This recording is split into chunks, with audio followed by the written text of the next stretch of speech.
Heureux de suivre Canal Congo Télévision pour vous informer. Mesdames et messieurs, bienvenue à cette grande édition du journal.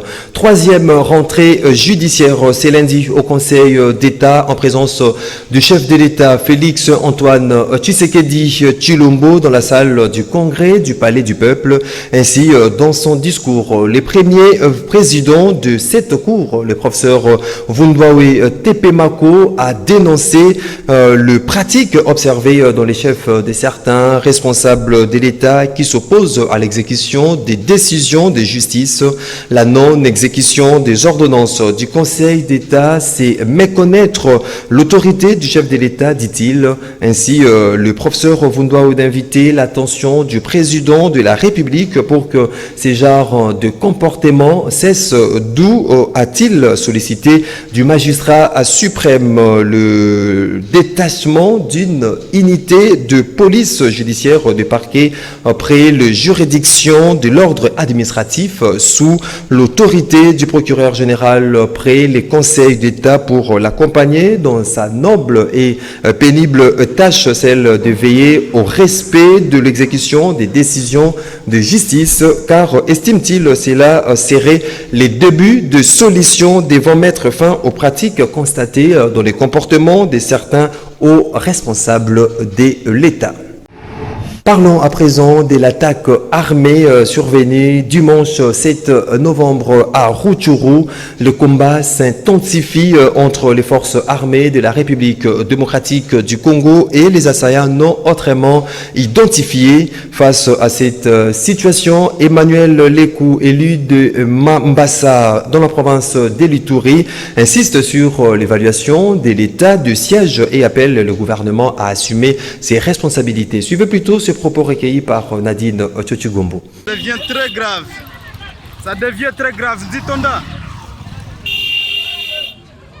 Plusieurs villages des groupements de Djomba se vident de leur population à la suite des combats depuis dimanche dans la soirée entre les forces armées de la République démocratique du Congo et les assaillants armés non encore identifiés.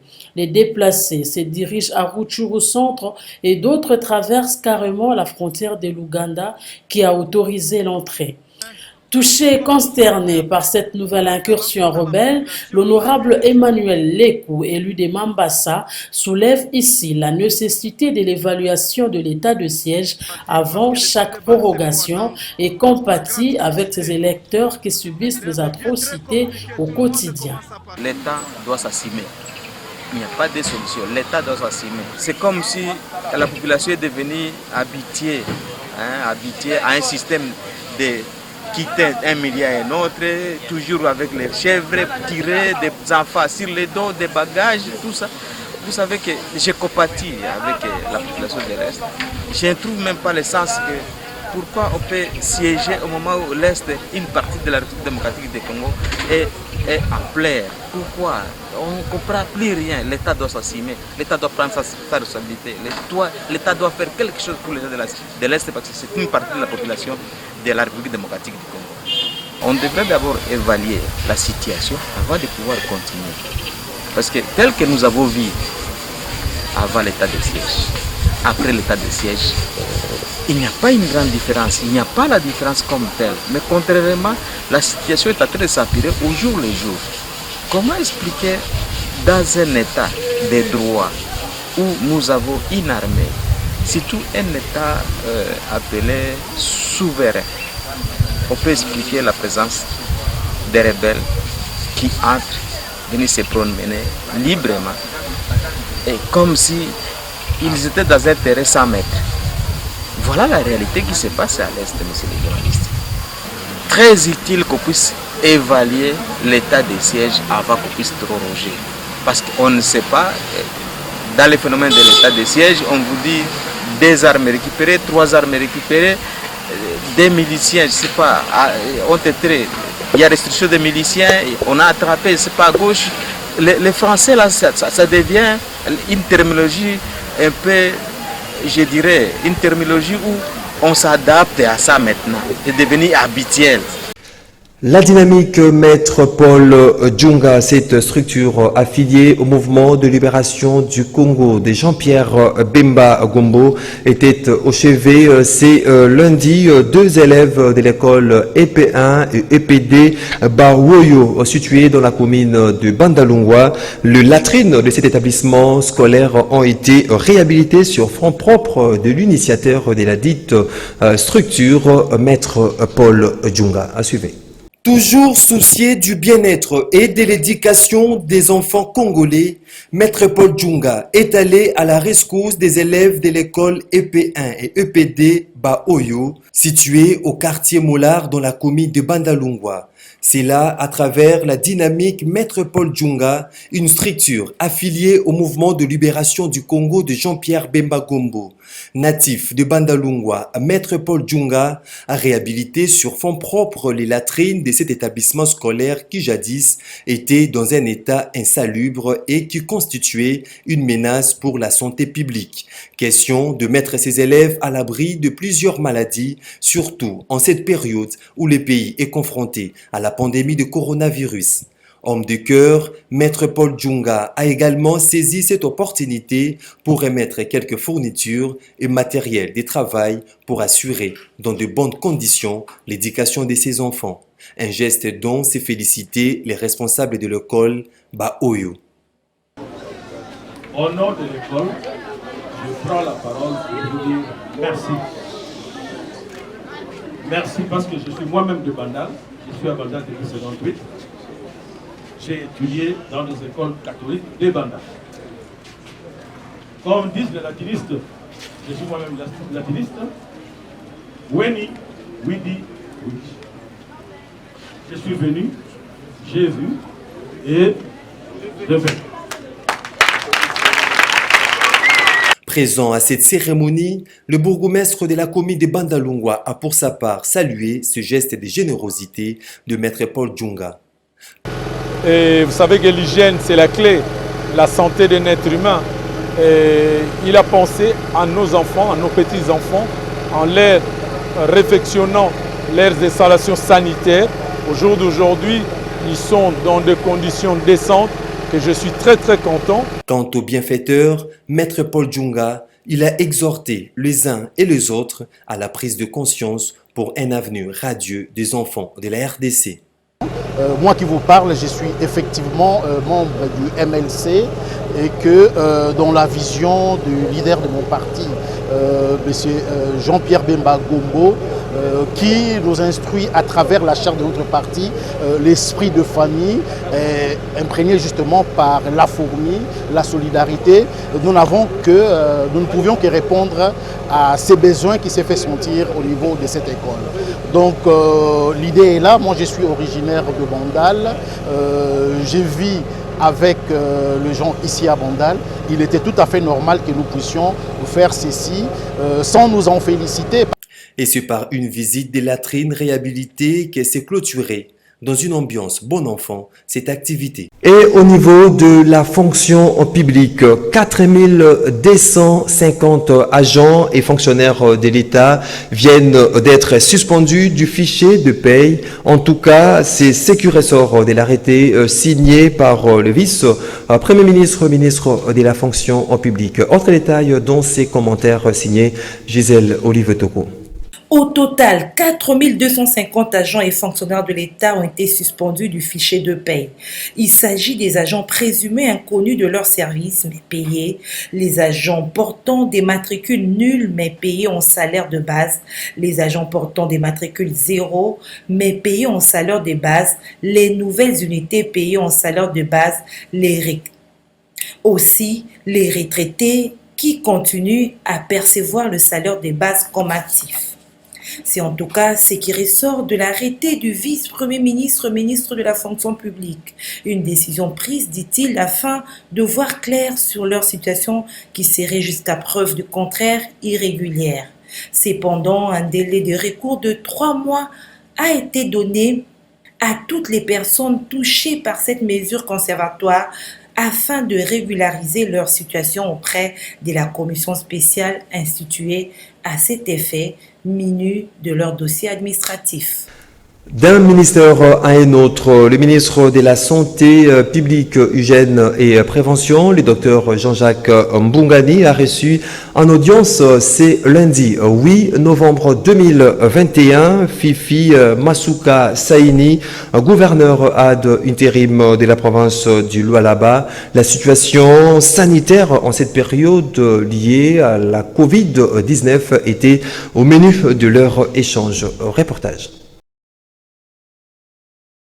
Le ministre de la Santé publique, Hygiène et Prévention, Dr Jean-Jacques Mbungani, a reçu en audience ce lundi 8 novembre 2021 Fifi Masuka Saini, gouverneur ad intérim de la province du Lualaba. La situation sanitaire en cette période de Covid-19 dans la province du Lualaba était au centre des échanges entre les deux personnalités. La gouverneure AU de la province du Lualaba, Fifi Masuka Saini, a par ailleurs indiqué que sa rencontre avec le ministre Jean-Jacques Mbungani était aussi une occasion pour elle de solliciter l'octroi à son entité des doses de vaccins anti-Covid.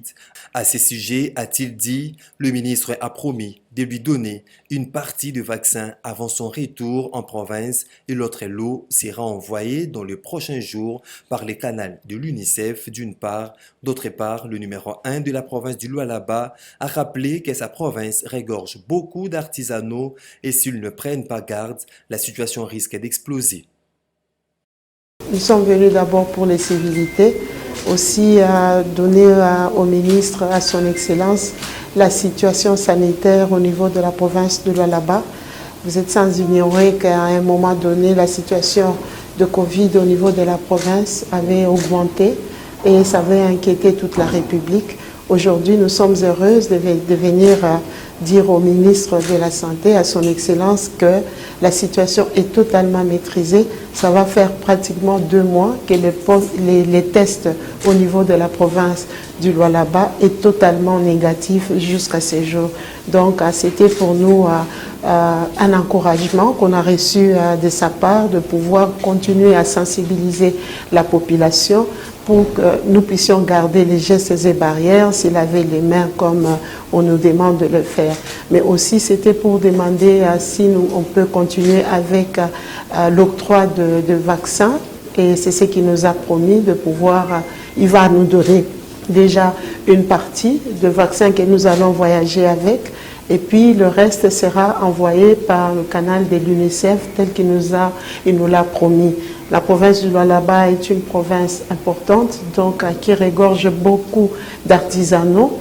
Si nous ne prenons pas garde, ça risque d'exploser. Et c'est ça que le ministre est en train de tout faire pour permettre à ce que la situation sanitaire au Lualaba reste le plus stable possible, parce que ça vaut aussi pour toute la République.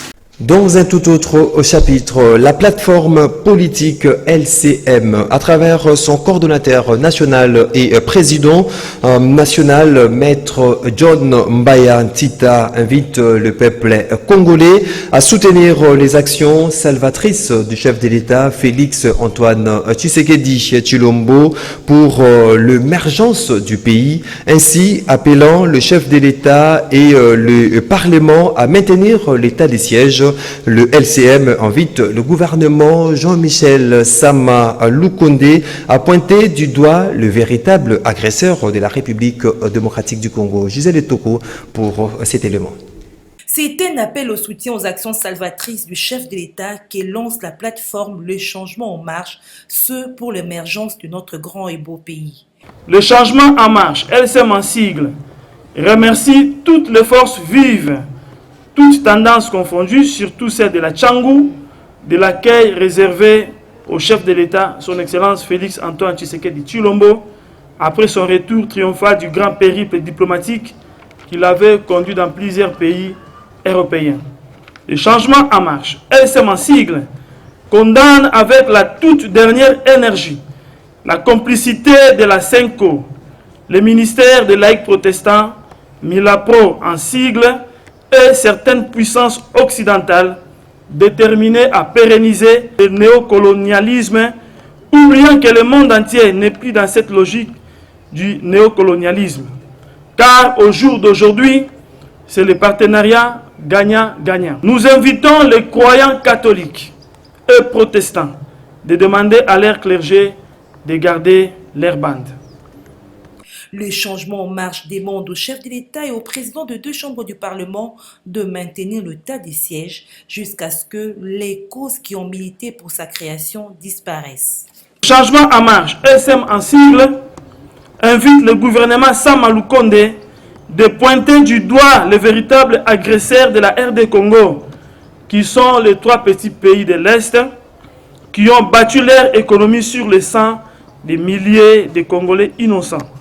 Si c'est le changement en marche, SM en sigle, exige la rétention du mois de janvier comme le mois des martyrs de la guerre d'agression. Et recommande au Premier ministre Samalou Condé d'instruire son ministre des Affaires étrangères de circuler le monde entier pour dénoncer la plus grande guerre meurtrière que le monde n'a jamais connue, avec plus de 11 millions de morts depuis 1996 jusqu'à nos jours. Demande au chef de l'État et au président des 2 chambres du Parlement de maintenir l'état de siège jusqu'à ce que les causes qui ont milité pour sa création disparaissent. Que les parlementaires mettent fin aux pratiques de prorogation à tout moment, lesquelles pratiques risqueraient de profiter aux ennemis du peuple. Le changement en marche, SM en sigle, soutient et encourage les chefs de l'État. Affaire parc agro-industriel de Bukangalonzo, on en parle dans ces journaux. Le procès a repris ce lundi 8 novembre 2021 à la Cour constitutionnelle à travers une audience publique sur cette affaire ministère public contre l'ancien Premier ministre Augustin Matata Pogno, Patrice Kitebi Kibal Voul, ancien délégué aux finances, et le Sud-Africain Globert Christo, le directeur général d'Africom. Un procès retransmis en direct. Cependant, les alentours de la haute cour étaient pris d'assaut par des manifestants réclamant la condamnation des coupables du fiasco de ces parcs agro-industriels de Bukangalonzo. Nous y reviendrons. En société, les travaux de la réhabilitation de l'avenue Sayo dans la commune de Ngiringiri ont été lancés ce lundi 8 novembre 2021 à la grande satisfaction de la population de ces coins de la capitale. Les travaux lancés grâce au plaidoyer mené par Adolphe Amissi Makutano, communicateur du chef de l'État et vice-président de la Ligue de jeunes de l'UDPS Tshisekedi. Reportage. Enfin, le plaidoyer mené par Adolphe Amissi Makutano, communicateur du chef de l'État et vice-président de la Ligue de jeunes de l'UDPS auprès des autorités, vient de produire ses fruits. Après Makanza, prolongement de l'avenue Assosa, c'est le tour de l'avenue Sayo dans la commune d'Ngiringiri de recevoir un coup de balai. Et c'est ce lundi 8 novembre 2021 que les travaux de sa réhabilitation ont été lancés à la grande satisfaction de la population de ce coin de la capitale Kinshasa. Le peuple est d'abord prôné par le chef de l'État Félix Tshisekedi n'est donc pas un simple slogan, mais une réalité, indique le bourgmestre de la commune d'Ngiringiri, Douémé Mopepe Jérémy, qui renseigne en même temps que son entité bénéficiera en grande partie du projet Tchilégelo. Uniquement pour l'inauguration et lancement des travaux pour la réhabilitation de l'artère secondaire Sayo, qui va de l'artère Kassavubu et jusqu'à l'avenue Ngiringiri. Je remercie infiniment le président de la République, son Excellence, M. Félix Tshisekedi Tshilombo, pour le slogan « Le peuple d'abord ». Vous savez, la politique du chef de l'État défend toujours l'intérêt de la population et le peuple doit toujours être placé au centre de toute préoccupation. Ces natifs d'Ngiringiri, c'est lui qu'on surnomme le jeune turc Amissi Adolphe Makutano, dit poursuivre sa croisade pour le développement intégral de la commune d'Ngiringiri. Mais étant donné que Tozali quand même pembeni poto souffler ne fils que loko muke tellement qu'il est attentif, je crois que tu vas gagner ebele. Vraiment merci beaucoup na bourgmestre, merci beaucoup na ABC bato ba conseil la biso nzela na biso. merci pour les bénéficiaires, parce que nous avons déjà merci à Koumba Banangiringi. Même si nous avons demandé, même si nous avons fait des démarches pour que nous ayons Salama, mais quand la concrétisation peut retomber dans le Banangi. Les aboyés, IDPS viva! Président de la République viva! Fatime! Merci. Hausse de frais scolaires à l'école Révérend Kim. Le parent d'élèves de cet établissement scolaire sont montés au créneau ce lundi pour dénoncer la hausse vertigineuse de frais scolaires qui était passée de 710 à 910 $ américains. Le préfet d'études des Révérend Kim justifie cette hausse du fait qu'il faut augmenter la rémunération des enseignants et la création d'un dispensaire dans l'enceinte même de l'école, y compris l'élargissement de la cour de l'école. Reportage Nancy Leka et Géry Ambouka. C'est un sentiment de déception qu'ont exprimé ce lundi les parents d'élèves de l'école Révérend Kim, ici sur l'avenue Kato Nord, dans la commune de Lingwala.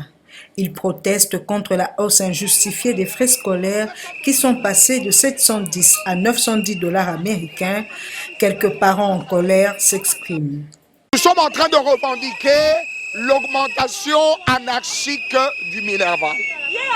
L'année passée, les enfants ont payé 750 $ l'année sans compter les frais administratifs. Voici que cette année, Révérend Kim, sans avoir négocié avec le comité des parents, décide de passer de 750 à 900 $, ajouter à ces 900 $ les 90 $ des frais administratifs. Et là, nous ne sommes pas d'accord, parce que selon les règles, il devait négocier avec le comité des parents, nous devions nous mettre d'accord, parce qu'il n'y a aucune valeur ajoutée à cette augmentation. Le salaire des enseignants n'est pas augmenté, il n'y a pas de nouvelles classes, il n'y a pas de nouveaux ordinateurs, il n'y a rien de nouveau. Aucune raison valable pour lui d'augmenter le Minerval. Et nous avons dit qu'il devait parler avec nous, nous devions négocier avant toute augmentation. Mais il a fait un forcing, alors celui-là, un véritable forcing, et il nous pousse à cela. On arrive à un niveau où même les enfants qui ont payé les frais administratifs, le journal de classe n'est pas donné, afin que l'enfant, on le laisse en dehors de la classe. Nous disons ça doit s'arrêter, on doit respecter les Congolais que nous sommes. Vous êtes promoteurs, c'est vrai, vous avez investi dans l'enseignement, c'est vrai, respectez les règles, respectons les règles. En réaction, le préfet de l'école Révérend Kim Lingwala d'indiquer que les parents étaient avertis dans le biais des vacances en vue de l'amélioration des conditions non seulement des enseignants, mais aussi des élèves. C'était nécessaire qu'on augmente les frais parce qu'on devrait numériser l'école, on devrait avoir un dispensaire à l'école, on devrait aussi revoir les salaires du personnel, effectivement la hausse, et élargir aussi l'école parce que vous voyez, nous avons besoin d'avoir des espaces. Nous sommes en train de négocier avec les voisins pour élargir donc il y a eu vraiment un besoin. C'est par rapport à ça que nous avons aussi procédé à cette augmentation. Toutes ces explications étaient données au président du comité des parents lors d'une séance de travail avec notre directeur des ressources humaines, mais nous sommes surpris aujourd'hui de voir toutes ces réactions. Parlons de cette audience foraine dans l'affaire de meurtre de Yvonne Effeté par son chauffeur et son jardinier jugés en flagrance ont été condamnés à mort sous les acclamations du public. Le tribunal a ordonné la restitution du titre de propriété. Nancy Leka nous en parle dans ses reportages. Je condamnerai également à la restitution de tous les biens. Assassinat d'Yvonne Effeté par son chauffeur en complicité avec son jardinier, le tribunal de Kinshasa-Kalamu, siégeant en audience foraine dans la commune de Selembao, a condamné les deux complices au cours du procès en flagrance à la peine de mort, tout en leur exigeant la restitution du titre de propriété. Ces deux prévenus sont poursuivis pour meurtre avec préméditation, vol et extorsion des biens, mais aussi pour mutilation sur cadre et association des malfaiteurs. En ce qui concerne la prévention de vol simple, votre tribunal leur condamnera à la peine maximum prévue par les législateurs congolais. En ce qui concerne l'abus de confiance, vous leur condamnerez à 5 ans de servitude pénale principale. En ce qui concerne la mutilation des cadavres, vous leur condamnerez à la peine maximum telle que voulue par le législateur. Et en ce qui concerne le vol simple, vous leur condamnerez à 5 ans de servitude pénale principale. Monsieur le Président, vous allez constater que toutes ces infractions viennent en concours idéal et par ces motifs, vous leur condamnerez à la peine la plus lourde et cela est la peine de mort. Vous leur condamnerez également aux frais d'instance à défaut. Les accusés ont, dans leur plaidoyer, nié en bloc leurs aveux, affirmant avoir tué Yvonne Ifete, ancienne journaliste de Mirador Télévision. Ce crime crapuleux avait pour motif la vente de la parcelle de la défunte. Cette dame, découpée en morceaux par ces criminels, laisse derrière elle un mari et 3 enfants. Et puis, en plus bref, sachez que les travailleurs des différents services de l'archidiocèse de Kinshasa en grève depuis ce lundi 8 novembre 2021. Ceci après l'expiration du préavis des 10 jours accordés à leurs employeurs pour rencontrer leurs revendications en rapport avec les salaires minimum interprofessionnels garantis. Nous y reviendrons. En sport, les tout-puissants Mazembe a repris la tête du classement provisoire de la Ligue nationale de football l'INAFOOT après sa large victoire sur Lubumbashi Sport, mais reste à la même longueur avec les Saint-Éloi Lupopo. John Mukadi pour ses reportages. Les cheminots qui contrôlent la relance de l'autre côté, une descente intéressante, attention avec ce ballon, l'ouverture du score. Le FC Saint-Éloi Lupopo de Lubumbashi a bien reçu la première étape de son périple quinois ce dimanche 7 novembre au stade des Martyrs, où il était reçu par les Racing Club de Kinshasa. Les cheminots qui jouaient leur 6e match du championnat de la LINAFOOT, première division, se sont imposés 1-0 grâce à Shadrach Boka depuis la 7e minute de jeu. Avec cette première victoire à Kinshasa, l'équipe de Lupopo marque à la culotte les tout-puissants Mazembe en tête du classement avec 16 points après 6 rencontres. Les corbeaux du tout-puissant Mazembe se sont repris de leur errement offensif dimanche face à Bazano. Le club noir et blanc a donné une belle leçon aux kamikazes du FC Lubumbashi Sport ce dimanche 7 novembre au stade Mazembe par un score de 3-0 grâce au doublé du Tanzanien Thomas Ulimwengu et du but de Christian Kwame. Le club de Kamalondo a aligné 6 à 5e victoire en 6 matchs. Le même dimanche, la jeunesse sportive Goubazano a aussi repris l'élan victorieux en déplacement au stade Père Augustin Kikula de Kolwezi en battant les promus, l'IS Panda par 1-0. Les top 5 du classement de la LINAFOOT restent dominés par les tout-puissants Mazembe et Lupopo 16 points chacun, l'ASV Club 14 points, Dombosco 12 points et l'AS Maniema Union 11 points. Lisons à présent les journaux parus ce lundi 8 novembre 2021 à Kinshasa, la capitale. Revue de presse dans une sélection et commentaires de Émile Mouyaya. Ouvrons cette revue de presse avec le quotidien Le Journal qui titre « Patrick Mouyaya, une interview qui fait bouger les lignes ». Le journal revient sur l'interview accordée à la radio France Internationale par le ministre de la Communication et Médias sur différents sujets d'actualité en RDC. Patrick Mouyaya a soutenu que les voyages du chef de l'État sont bénéfiques pour le pays. Cette année, la RDC a gagné 4 milliards de dollars américains. Le porte-parole du gouvernement a noté que les priorités sont le respect du calendrier électoral et éviter le glissement.